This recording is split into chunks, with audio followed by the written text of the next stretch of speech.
yeah, I mean, the light turned green. So the next thing I know, this kid's running in front of my car, and I have two choices, right? If you even want to call them that.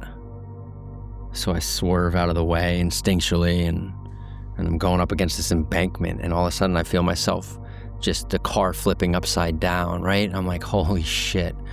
And before the car even hits, the roof even hits the ground, this other car smashes into me, and I'm just rolling around, right? Spinning around, I should say. And I'm just pinballing against the car and the metal, no seatbelt. I didn't wear them back then. And I think that's the only thing that saved my life, because when they flipped the car back over, you could see the roof was caved in. So, stupidity paid off, I guess, in that way.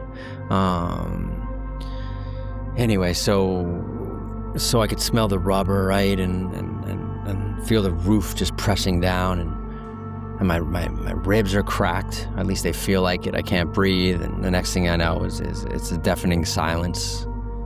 I remember the taste of blood and the sting of the shards of the glass in my arm, and my legs are just ripped up and flashing red and blue, and the sirens get closer. Voices they're shouting. I could hear them kind of faintly, and hands are pulling me from the wreckage. I think the guy that actually hit me pulled me from the wreckage, is what I'm told. I don't remember everything, but they pull me out, or he pulls me out, and the paramedics are strapping me down and telling me to stay awake. So that's probably not a great sign.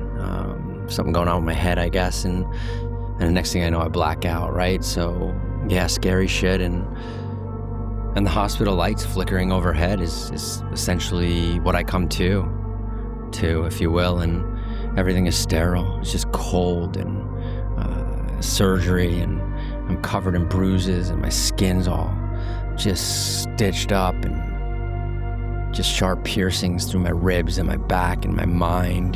That's where I think it hit me the most. My mind is just feeling it, right?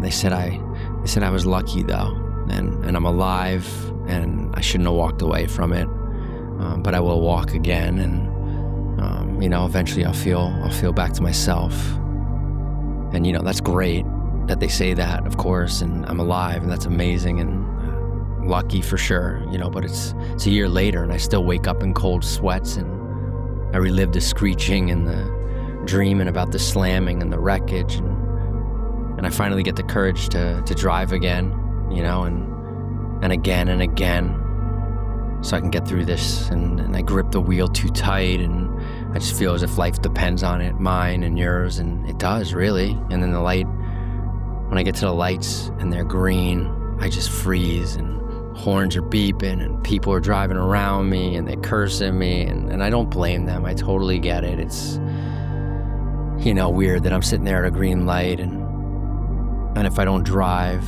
I know I shouldn't be on the road probably, but at the same time I should be, because if I don't get through those green lights, I'll just never live again. Let's be real.